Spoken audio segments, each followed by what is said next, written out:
my name is Amy and welcome back to my channel. On my channel I talk about health, fitness, and some finance. And so today we're going to be touching base back on finance. We're going to talk about the types of investment accounts that you can make. In my last video I talked about an intro to investing, explaining what the stock market is, what stocks are, what bonds are, what ETFs are. So if you haven't checked it out, please check it out.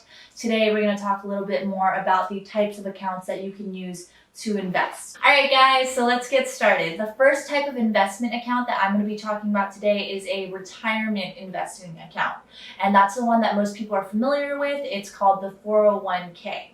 And so the 401k is a type of investment account that is set up by your employer so that you as an employee can start investing into your retirement and for the future. So how a 401k works is essentially your employer sets up your 401k with a brokerage, and so that you can contribute a certain amount from each of your paychecks, and it's automatically deducted and put into your 401k and invested into different vehicles like stocks, bonds, ETFs, and mutual funds. What's really cool about that is most employers nowadays typically match up to 6%, which is huge. So if you're investing 10% from each of your paychecks, your employer may actually match up to 6% and also be helping to contribute for your retirement fund. So in order to be eligible for a 401k, you typically do have to be working for an employer. However, there are solo 401ks that you can set up if you're self-employed.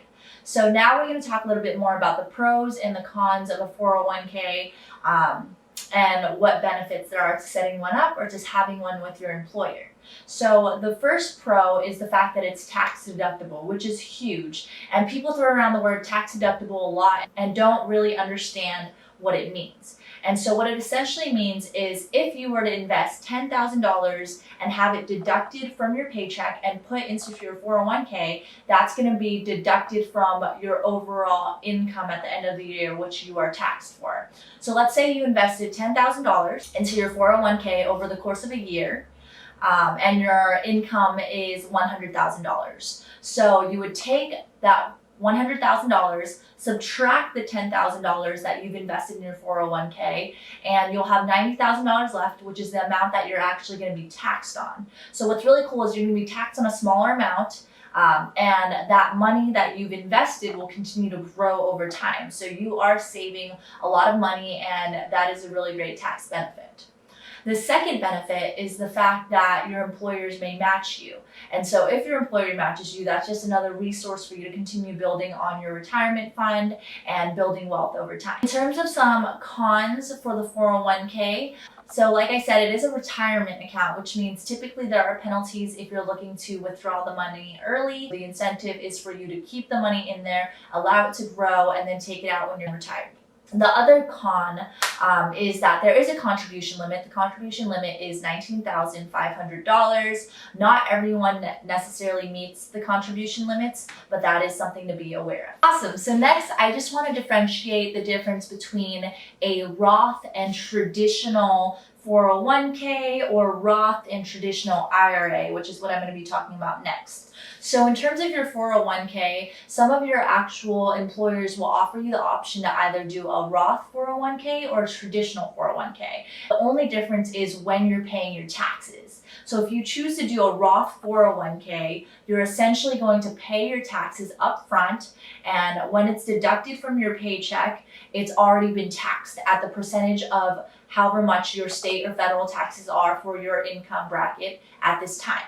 If you choose to do a traditional IRA or a traditional 401k, then the money is going to be tax-free right now, so they're not going to deduct taxes. It's going to go into your investment account, whether that's your 401k or IRA, and then when you take it out, then you'll be taxed on that amount based on your income during the time of withdrawal, which is usually around 55 or 59 and a half years old.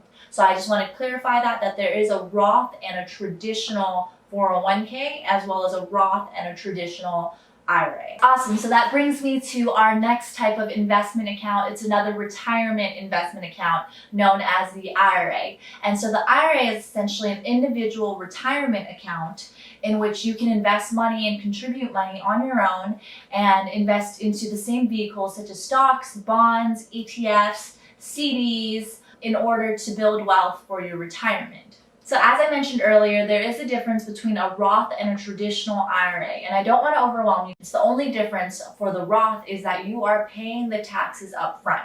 So you are paying the taxes currently based on the amount of income that you're currently making, and then you're taking that money and then investing it into these different retirement and investment accounts. With a traditional 401k or traditional IRA, the word traditional essentially means that you're going to pay taxes later. And so you'll put money in that hasn't been taxed, or they'll deduct money from your paycheck that isn't taxed yet. They'll invest it into your 401k, or you will invest it into your IRA, and then you'll pay taxes based on the income that you have in the future. So if you feel like you're going to be making more money in the future and your tax bracket is going to be higher, a lot of people recommend that you start with a Roth IRA or a Roth 401k. So to continue with the Roth IRA, the reason why so many financial advisors say that you should start a Roth IRA, or they're very optimistic about the Roth IRA, is because there's so many benefits to it. In terms of the pros of the Roth IRA, the first is the fact that your money and your investments grow tax-free. So all of the money that you put in has already been taxed, and it will continue to grow based on your stocks, your bonds, whatever you choose to buy. It has the same vehicles as the 401k and as other investment accounts. Those will continue to grow tax-free, and when you take it out, that is also tax-free. So you won't be taxed on the gains that you make from your contributions. The other pro is the fact that you can withdraw your contributions at any time. And this is something that not a lot of people are aware of. It's very daunting to think about putting all of your money into one location and not knowing whether you can take it out. So with your Roth IRA, with your traditional IRA, you can actually withdraw all of the money that you've put in or that you've contributed. It's the gains that you can't necessarily take out until you're the age of 59 and a half. So that brings me to the con. The con of the Roth IRA is, like I said, it's a retirement account, and so the incentive is for you to keep your money in there for as long as possible, or until you're 59 and a half. If you do take out money before 59 and a half, then you are going to pay a 10% withdrawal penalty fee. There are exclusions to this for your first house, for college and education, but those are exceptions, and you do need to look into them in further detail. The other cons to the Roth IRA is that there is a contribution limit of $6,000 per year for those under 50 years old, and then $7,000 for those who are over 50 years old. And the reason why this limit is really important for everyone is because the limit is not just for the Roth IRA, but also the traditional IRA. So your total amount of money in your Roth and traditional IRAs must not be more than $6,000 per year. And so a lot of people do tend to max out their IRAs each year, and so they look for different options to invest. Those with a gross adjusted income of over $139,000 for the year of 2020 cannot open a Roth IRA, so they do have to look for other options for investing. So with the traditional IRA, it's very similar. You can purchase the exact same vehicles as the Roth IRA. You can purchase stocks, bonds, ETFs. The only difference, like I said, is the money that you're using is pre-tax. So there is more money that you can use upfront to buy these stocks and to buy these bonds. But once you take it out at the age of 59 and a half, then you will be taxed based on your income at that age. So the next plan that I'm going to be talking about, or next investment account that I'm going to be talking about, is a 529 plan. And a 529 plan is an investment account that you can use to save money for your child or future child's tuition. So your school expenses, college expenses, elementary tuition, or secondary school. The last investment account that I'm going to be talking about is going to be the one that's not a retirement account, and it's going to be your standard brokerage or a taxable brokerage. And the reason why it's called the taxable brokerage is because, as it's in the name, you get taxed on the gains of the investment. So how a standard brokerage works is you are able to purchase all of the same vehicles or investment vehicles as the IRA or the 401k. You have access to stocks, to bonds, index funds, ETFs, And of course, you're also able to do options tradings. You can do calls, puts, but there are pros and cons to the brokerage account. And so in order to be eligible to a brokerage account, you have to be 18 years old and you do have to have a social security number or a tax ID. The pros to the standard brokerage is that there is no contribution limit. So you can invest as much money as you'd like and you can continue to invest, but you will be taxed on the amount that you gain.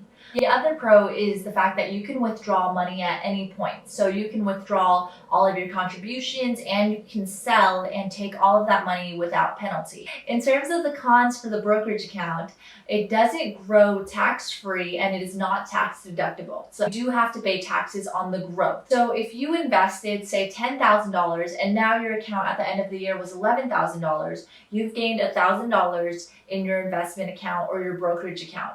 That $1,000 of income is going to be taxed and called capital gains tax. And essentially, they're going to tax you based on, number one, how long you've held the stock or the bond. And then, of course, the income bracket that you're in currently.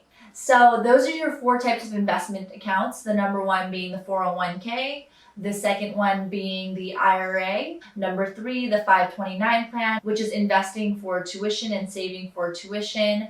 And then your 4th option, which is your standard brokerage. Well, I hope that was helpful for all of you guys. I'll see you guys in my next video. Have a great day.